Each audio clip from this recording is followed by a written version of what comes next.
Allô? Hello. Alors attends, je sais pas comment on met. Ah si, c'est bon, la cam. Hop, c'est tout bon. Bon, comment tu Ça vas? va? Ça va et toi? Ça va super, je suis en vacances, toi aussi? Ouais. Du coup, on est tranquille. Exactement. Alors écoute, bon, déjà je vais expliquer un petit peu aux gens le concept. Donc comme d'habitude, en tout cas sur ma chaîne, c'est un live comme d'habitude, donc avec un invité et un concept sur un sujet spécifique, on va dire. Donc je t'ai proposé plusieurs concepts et tu as choisi avec moi parce que tu avais du mal à te décider. Ouais, On a choisi Tout est dans la tête. Donc, écoute, je vais t'essayer de présenter. Après, je me présenterai et après, on commencera à parler. ça marche. Donc moi, c'est Emma Roland. Je suis coach de muscu depuis juin. Donc passionnée depuis 3 ans et je fais des TikTok depuis 2020. Ok. Alors, moi, je m'appelle Mélodie. Donc, je suis connue sur Internet sur le nom de Mélodie d'Espoir.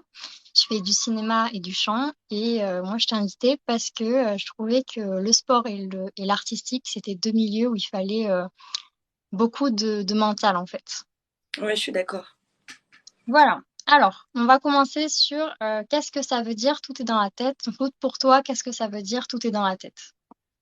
Ok, donc moi vraiment c'est spontané, ce qui me vient tout de suite, ça signifie que vraiment tout part de son mental. C'est-à-dire que mentalement c'est toi qui te dépasses, etc. Et bah tout part de là et tu te fixes tes propres limites.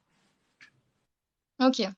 Donc moi, j'ai dit que lorsqu'on disait cette phrase, c'est que c'est souvent quand quelqu'un est en train de faire un effort physique et que son physique le lâche.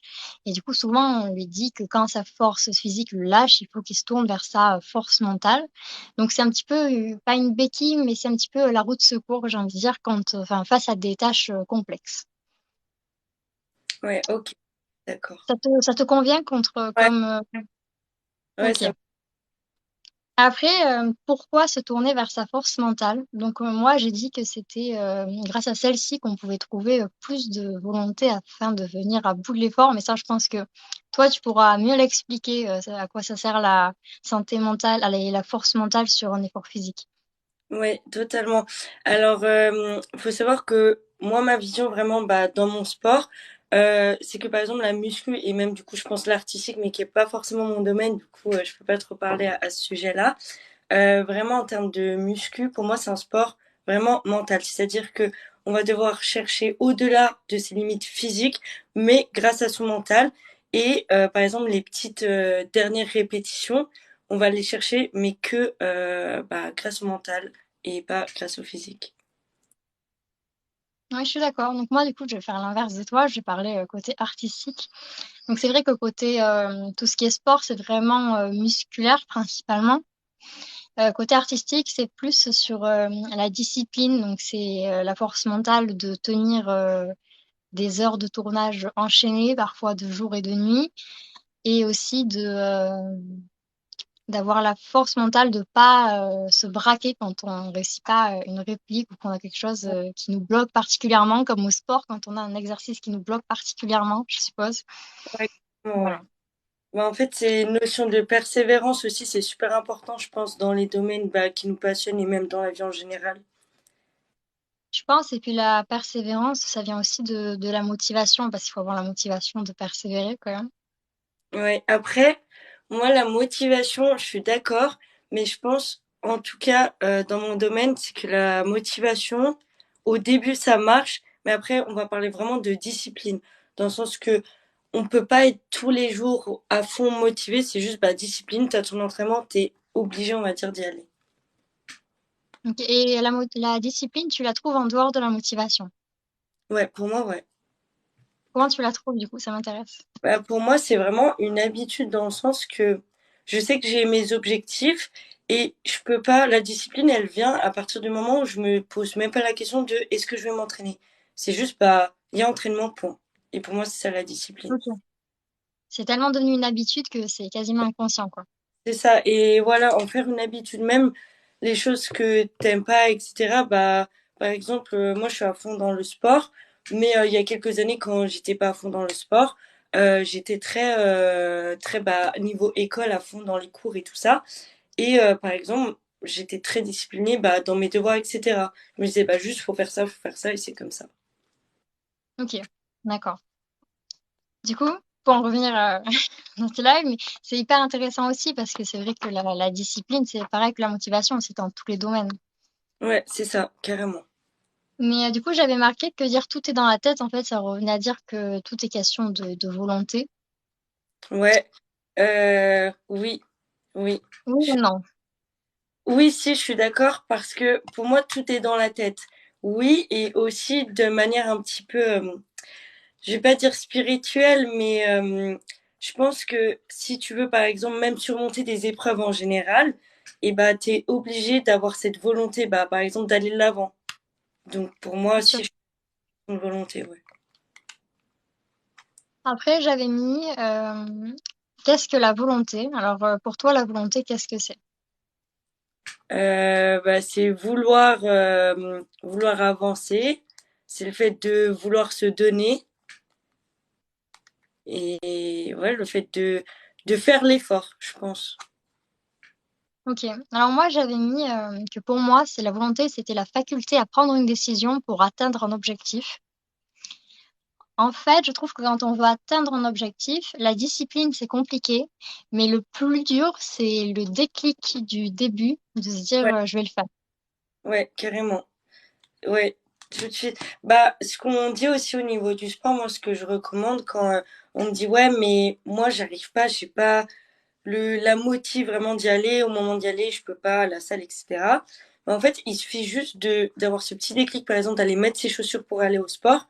Et après, toutes les petites actions, et bah, elles s'enchaînent hyper facilement. Mais c'est juste le fait de, par exemple, prendre ses chaussures pour aller à la salle. Et pas forcément le fait d'aller s'entraîner. Tu vois ce que je veux dire? Oui, bien sûr, je suis d'accord. Et c'est vrai que quand on dit motivation, on a tendance à penser que c'est vraiment quelque chose de permanent, dans le sens qu'il faut se motiver pour tous les jours faire quelque chose. Alors que la motivation, c'est vraiment juste le départ de la discipline, en Ouais, fait. C'est vraiment le petit déclic, la petite étincelle qui fait que après ça va suivre. ouais, je suis totalement d'accord. Vraiment. Voilà, donc comme on est d'accord, je passe. Donc j'avais fait un petit truc, le saviez-vous, parce que j'ai fait des recherches sur le cerveau parce que je me demandais un peu d'où ça venait la motivation, si c'était quelque chose qu'on s'inventait ou si ça avait vraiment une origine cérébrale.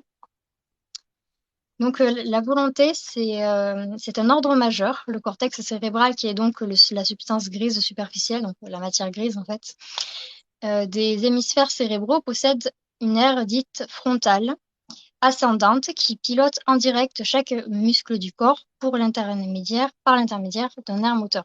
Donc en fait, ce qu'on transmet en disant mentalement que la motivation c'est le déclic, dans le corps en fait c'est également un déclic étant donné que c'est un muscle qui va venir, un bout du cerveau qui va venir agir sur les nerfs et les muscles et qui vont faire que justement le corps va pouvoir avoir ce déclic et pouvoir se surpasser.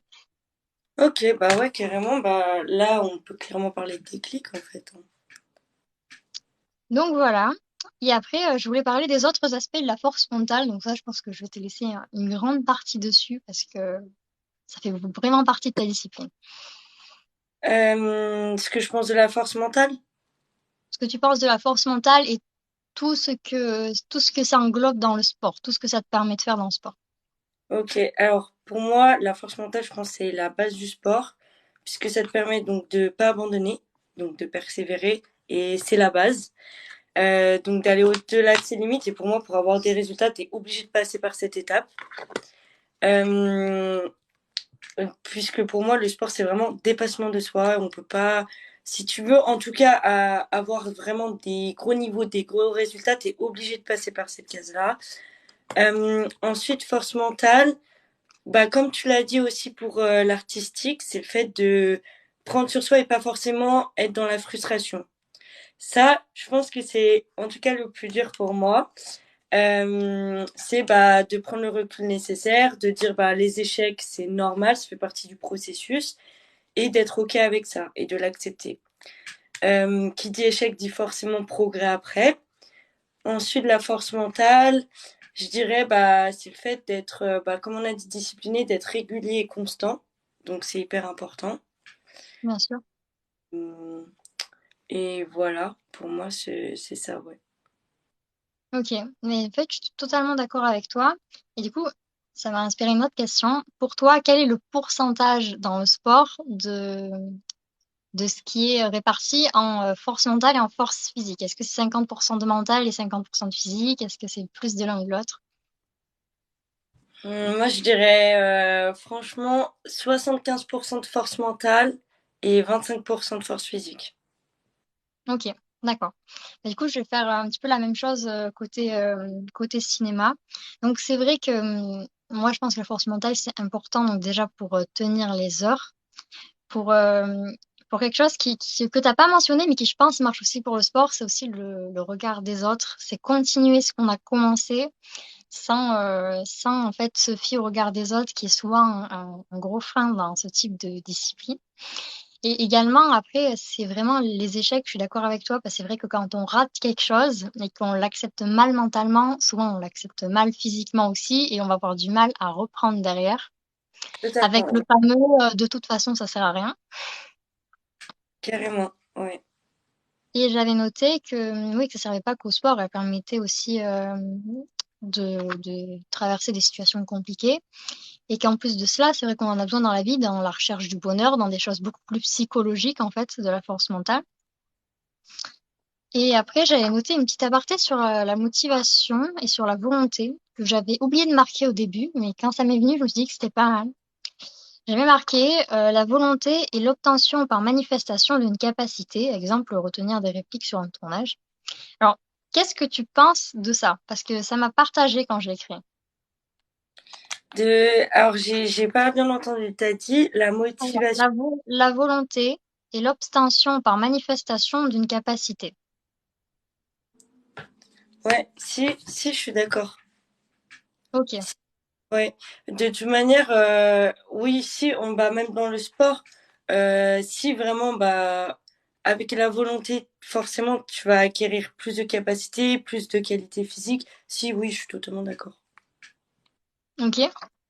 Alors après, est-ce que tu veux nous faire un petit résumé de ton parcours dans le sport ou une anecdote où ça met en valeur l'importance de la motivation ou du tout est dans la tête? Alors moi, par exemple, donc je m'entraîne depuis 3 ans et les salles, bah je pense, comme tu sais, pendant le confinement, ça a fermé. Mhm. Donc Ok. on pouvait plus faire de sport, etc. Mais en tout cas, c'était interdit de s'entraîner en salle, etc. Moi, j'avais pas de matériel, tout ça. Mais je me suis par exemple débrouillée parce que bah, c'était trop important pour moi et je voulais rester disciplinée. Je me suis pris un rack à squat, j'ai emménagé une petite salle chez moi et tout ça.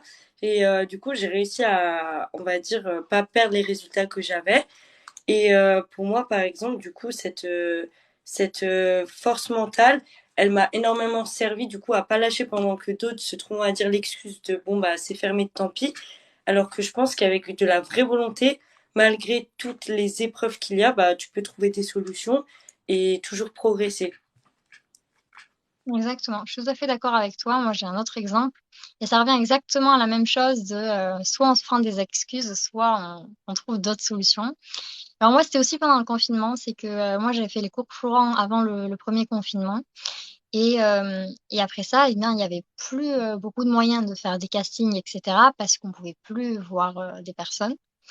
Et donc, au début, c'était un peu le bon, je reprendrai après. Puis plus ça a duré, plus il fallait vraiment trouver quelque chose à faire parce que ça devenait très long. Et j'ai pris la décision de me servir des réseaux sociaux, parce que sur les réseaux sociaux, c'est vrai qu'on peut contacter énormément de personnes du côté artistique. On peut en profiter pour repérer des agences, des directeurs de casting, etc. Et en fait, c'est ça que je trouve important, c'est que des fois, la force physique n'est plus en capacité de nous aider à cause d'une restriction. Ça peut être une restriction sanitaire, mais c'est quand même rare. C'est souvent une restriction physique, par exemple si tu te casses une jambe ou etc. Et en plus au sport, ça arrive. Donc voilà, si on se casse quelque chose ou si on a vraiment une restriction qui nous empêche de faire quelque chose, la force mentale peut continuer de nous faire évoluer en attendant que cette restriction parte en fait.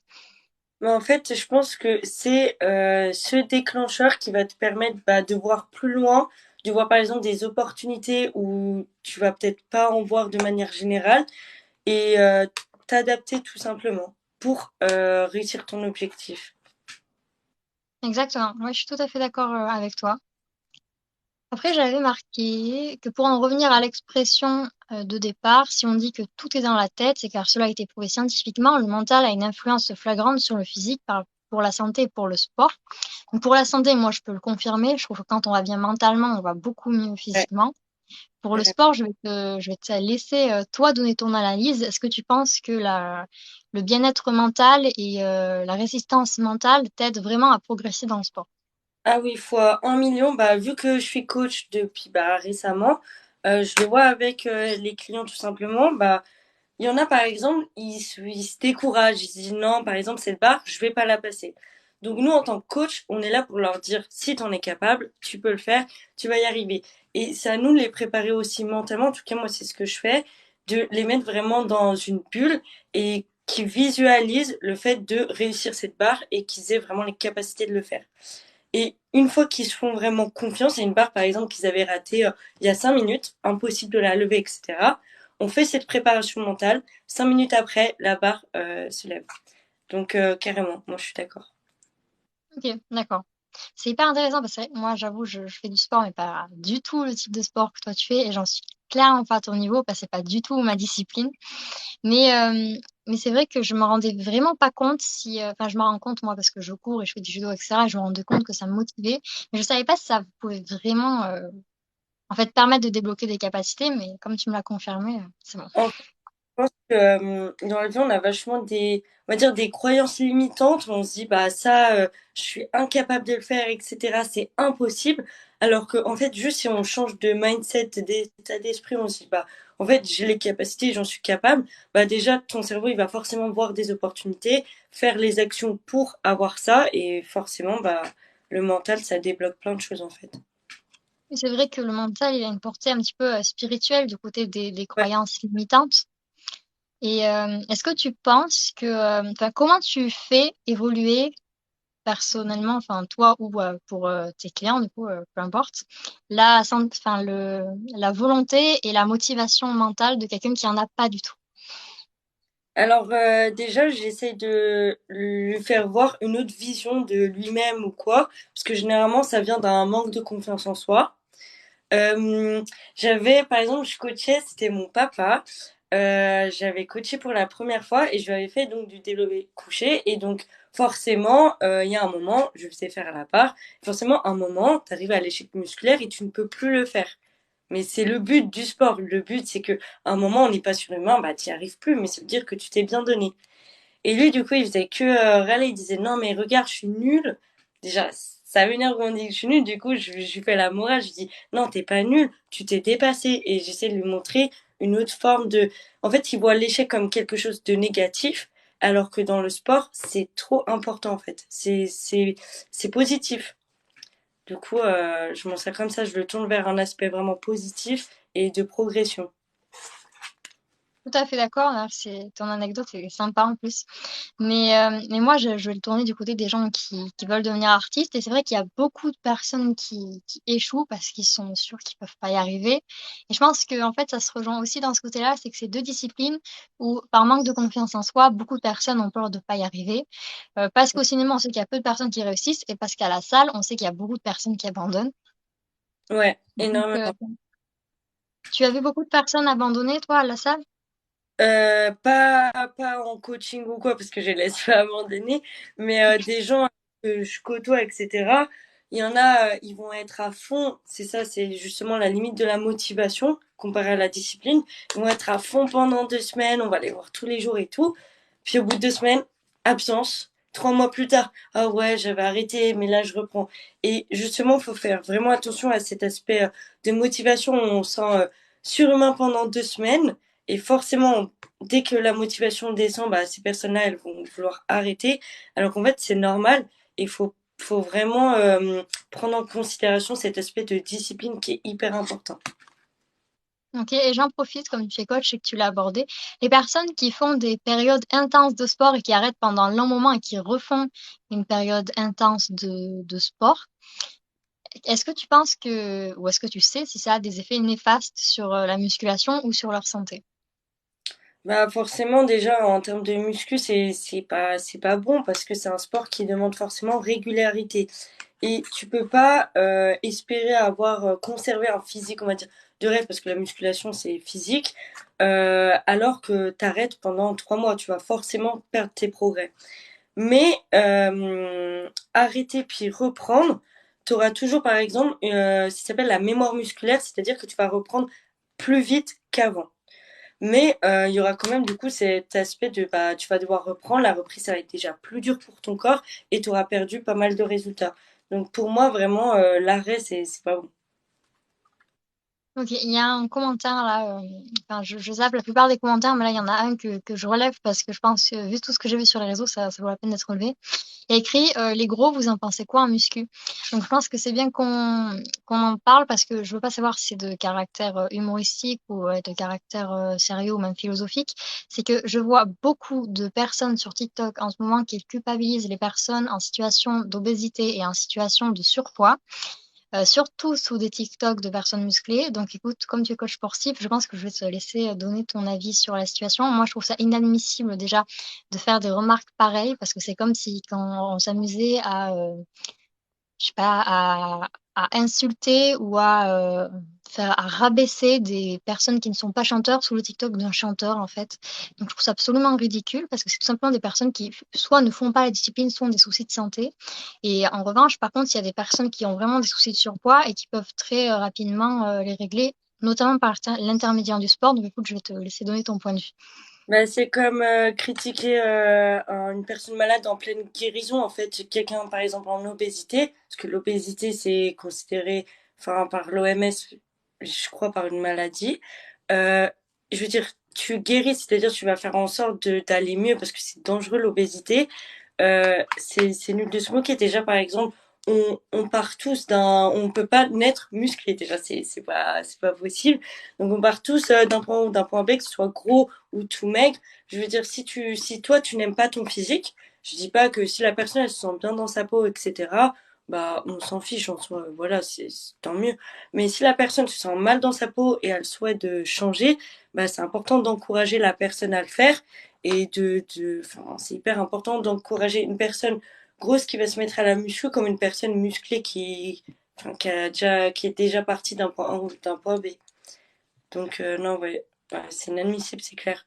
Mais ouais, c'est hyper important déjà. Ces personnes-là, elles vont faire un effort énorme en termes, je pense, de regard des autres, parce que c'est pas facile quand bah du coup t'as ce genre de remarques, quoi, de se sentir observé ou quoi que ce soit dans la rue ou dans la salle. Ces personnes-là vont faire un gros effort sur eux-mêmes et ils prennent vraiment le temps, du coup, enfin, de vouloir changer et dans le sens qu'ils veulent. Donc, faut D'ailleurs, juste souvent, les. ces personnes qui affrontent tant de critiques au quotidien ont souvent une force mentale beaucoup plus élevée que les quelques personnes qui les critiquent dans les commentaires et qui n'ont pas le mental de faire de la muscu pendant plus de 2 jours. Ouais. Et au passage, c'est important de préciser, parce que j'ai l'impression que la plupart des personnes sur TikTok ne le savent pas, il y a beaucoup de personnes qui sont en maladie d'obésité et qui ne peuvent pas le guérir par le sport parce qu'ils ont des maladies beaucoup plus graves à côté. Donc ça, c'est important de le noter. Et je suis passée sur ton compte aussi, Emma, et j'ai regardé un petit peu les commentaires et j'ai les mêmes sous mes TikTok, donc j'en profite pour le dire aussi parce que ça se rejoint plus ou moins. C'est aussi, il faut arrêter de dire aux personnes qui n'ont pas confiance en elles, de prendre confiance en elles. Si à chaque fois que quelqu'un a confiance en soi sur TikTok, après vous mettez dans les commentaires, t'as trop confiance en toi. Ouais, non, mais ça c'est clair. Déjà, je pense que on a la conversation, on peut pas dire on en a trop. C'est pas possible. C'est-à-dire que la Bien sûr. conversation est hyper bénéfique. Après, il y a une différence entre avoir confiance en soi et être prétentieux, c'est-à-dire te sentir au-dessus des autres. Ça, c'est pas bon. Je veux dire, on est tous à égalité, mais je veux dire, c'est hyper important de s'aimer.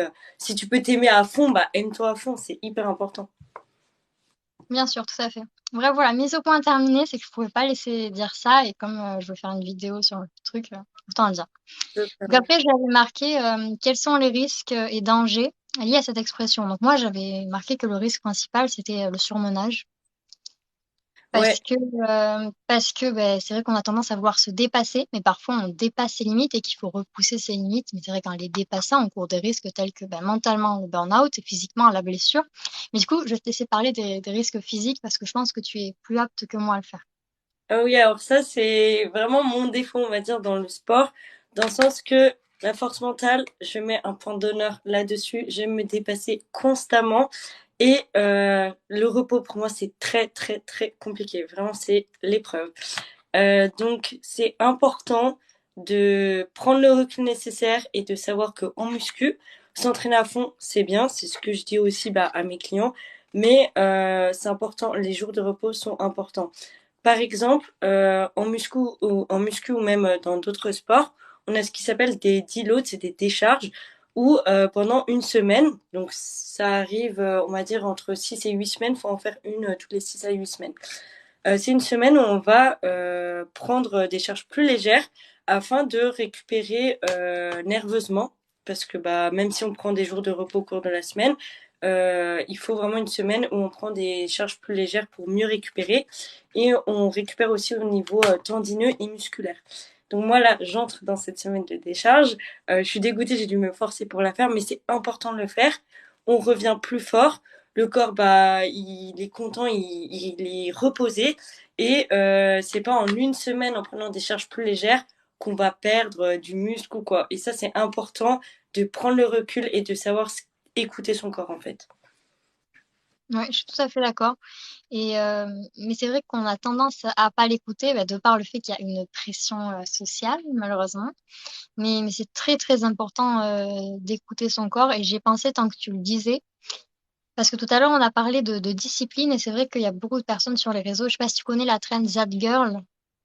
Non. C'est Alors quoi? en fait, c'est une trend du mode de vie un peu parfait. Donc tu sais, la fille, elle fait du sport, après elle va déjeuner, après tout ça. Ouais, Pinterest, un peu, tout ça. Ouais, tout à fait. Et en fait, ça fait culpabiliser beaucoup de personnes parce qu'ils se disent, mais comment ces filles ont toujours la motivation? Alors, faut arrêter de rêver. Même les personnes qui font du lifestyle sur Instagram, je suis la première à en faire et je suis la première à poster mes séances de sport, mes séances de tout en fait un petit peu et toi pareil tu postes du sport et c'est vrai que c'est pas qu'on est tout le temps motivé, c'est qu'on est discipliné et en fait ce qui est important c'est que quand n'a pas de motivation, c'est de réussir à se forcer soi-même à dire je le fais parce que le jour où je serai motivée je serai contente de l'avoir fait. Ouais, je suis totalement d'accord. Euh, Par exemple, je sais que c'est important aussi parce que les réseaux, on peut un peu montrer ce qu'on veut. Donc il y en a, ils vont un peu montrer une image parfaite, tout ça. Peut-être c'est le cas ou peut-être c'est pas forcément le cas. Je sais que moi, en termes de sport, je rate jamais mes séances de sport, c'est trop important pour moi. Et ça, je suis carré dessus. En revanche, je suis honnête, par exemple, avec bah, tout ce qui est abonné, etc. Moi, niveau diète, c'est un peu ce que je veux. J'aime pas forcément, j'ai pas de diète précise, j'aime me faire plaisir. Et ça, bah, moi, je sais que je le suis pas à manger forcément mal. Mais pour dire, bah, le physique que j'ai eu, c'est grâce à mes entraînements, mais pas ma diète. Et pour faire déculpabiliser, on va dire, les gens bah, qui se font plaisir, etc.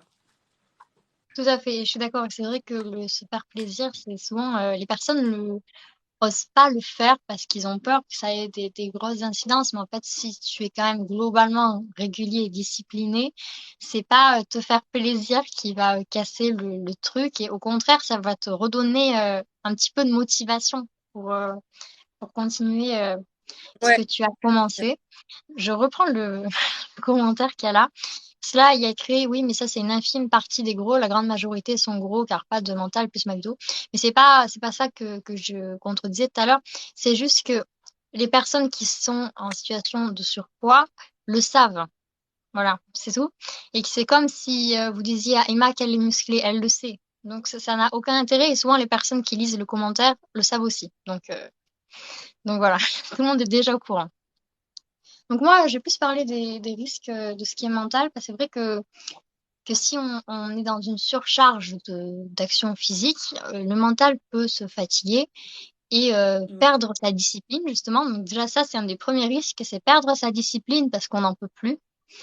Et je pense que ce qui est bien quand on commence la plupart des disciplines, donc le sport, je ne sais pas, si je dis une bêtise, tu m'arrêtes immédiatement, c'est de commencer à faire, pas à se mettre des objectifs inatteignables, se mettre des petits trucs qu'on est sûr de tenir et de longtemps et augmenter au fur et à mesure pour être sûr de pas mettre un truc trop gros et que ça nous effraie et que inconsciemment on casse le truc et on arrête. C'est important de fonctionner par palier parce que bah, le corps de nos rêves, on va pas l'avoir en 2 semaines, c'est pas possible. Et c'est important de se féliciter de chaque petit pas. C'est super important et ça, j'en parle beaucoup. C'est-à-dire que bah, par exemple, aujourd'hui, bah, tu as dépassé ton nouveau record ou tu t'es donné à fond. Bah, sois fier de toi, sois content. C'est important. Je suis tout à fait d'accord. En tout cas, moi j'avais noté une citation, je sais pas si t'en as noté une ou pas. Non? Non, je n'ai pas noté, non. Ok, donc j'ai noté une citation de Gandhi. Donc la force ne vient pas d'une capacité physique, mais d'une volonté indomptable. Donc ça, je pense que du coup, voilà, on est toutes les deux d'accord dessus. Est-ce que, bon, je pense que la capacité physique a quand même une importance, c'est-à-dire que même si tu as beaucoup de mental, soulever une voiture, si tu es fin comme une allumette, tu n'y arriveras pas. Mais c'est important de se rendre compte que les deux sont importants parce qu'une force mentale sans vraiment pas de force physique, tu peux pas faire grand-chose. Et une force physique sans force mentale, c'est un petit peu compliqué également. Voilà, donc écoute, est-ce que tu as quelque chose à rajouter? Moi, j'arrive à la fin de ma page et demie de notes. Moi, je voulais rebondir sur ce que tu avais dit, parce que du coup, j'en ai pas parlé sur le regard des gens. Mhm. Euh, Moi, du coup, je suis hyper d'accord avec toi dans le sens que le mental, c'est aussi passer au-dessus du jugement des autres et savoir que on est 7 milliards sur Terre et que vraiment on vit pour soi et c'est important de faire les choses pour soi. J'ai beaucoup de personnes qui me disent, ouais, moi, j'ose pas aller à la salle. Alors que chacun à la salle fait son entraînement, chacun est concentré sur soi et c'est important de vivre pour soi en fait. Et voilà, je voulais le rappeler. Exactement. Et puis plaire à tout le monde, c'est plaire à n'importe qui, déjà. On ne peut pas plaire à tout le monde parce qu'il y a trop de styles différents. Et c'est important, oui, de se dire que même les personnes qui sont, bah, des fois, on va quelque part et on se dit que les personnes qui sont dans cet endroit vont nous juger, alors que ces personnes-là, elles aussi, des fois, quand elles vont à un autre endroit, elles ont peur d'être jugées, donc elles savent ce que ça fait d'arriver quelque part où on n'est pas habitué à aller. Et c'est important de savoir aussi, parce que je sais qu'il y a beaucoup de personnes qui ont peur de ça. Si vous voulez commencer un sport et que vous en avez jamais fait et que la plupart des autres personnes ont commencé petit, faut pas avoir peur d'être nouveau parce que les personnes qui sont, elles aussi, ont été nouvelles et savent en fait que c'est compliqué de s'intégrer. Donc il faut arrêter de penser que vous êtes perpétuellement jugé parce qu'aussi, on a tellement été jugé des fois on devient parano, on a peur d'être jugé alors que les personnes ne sont pas du tout en train d'essayer de nous juger. Ouais. Et c'est vrai qu'il faut se dire que des fois, ben, les gens, ils sont juste bienveillants et ils comprennent, même si ça se voit pas nécessairement. Je suis d'accord. Moi, on me dit beaucoup aussi à la salle, ouais, non mais moi là, je soulève que ça, alors qu'à côté, je soulève ça. Oui, mais en commençant, enfin, on a tous commencé et on s'en fiche en fait des autres. Il faut pas se comparer aux autres. On a des expériences différentes, passés différents, des objectifs différents, et c'est impossible de se comparer à qui que ce soit au niveau du sport, en tout cas. Exactement. Bah, écoute, moi, j'arrive à la fin de tout ce que j'avais à dire. Toi aussi, ou Ouais, moi c'est tout bon. Ouais. parfait. Donc, écoute, je te laisse faire ton petit instant promo, donner Euh, tes actualités, tout ça. Donc moi bah c'est mon Insta c'est Emma-Rollin. Voilà, mon TikTok Emma Rolline qui s'affiche et voilà, moi c'est tout bon, j'essaie d'être régulière, de poster, voilà. Ok, donc moi, mon Insta et mon nouveau TikTok avec les vidéos, parce que là, c'est vraiment un compte live, c'est mélodie.dpa. J'essaie d'atteindre les 2K d'abonnés avant la fin de l'été. J'ai un single en préparation et j'essaie aussi de poster régulièrement, mais parfois je perds ma discipline parce qu'elle est concentrée sur d'autres choses que les réseaux sociaux. Donc voilà, écoute, je te remercie vraiment d'être venu dans ce live. J'ai pris beaucoup de plaisir à t'avoir avec moi et puis tu as été adorable du moment où je t'ai contacté jusqu'à maintenant. Merci beaucoup, moi ça m'a fait trop plaisir, c'était hyper intéressant et je te rejoins sur bah, quasi tout ce que tu as dit, donc vraiment un plaisir. Exactement. Donc écoute, on a des visions assez similaires et on sait jamais, peut-être qu'à l'avenir, si ma communauté le demande, parce que c'est pas impossible, ils l'ont déjà fait, c'est pas impossible qu'on se revoie ou qu'on refasse un live ensemble. Ouais, à peu Voir, près. je sais même pas où tu es situé, mais peut-être qu'on se rencontrera pour faire le prochain live. Moi, je suis à Annecy. Ok, d'accord. Bah écoute, ça se discute. Bah écoute, voilà, je te souhaite une très très bonne soirée. Toi aussi, merci à toi et bonne soirée. Merci, ciao!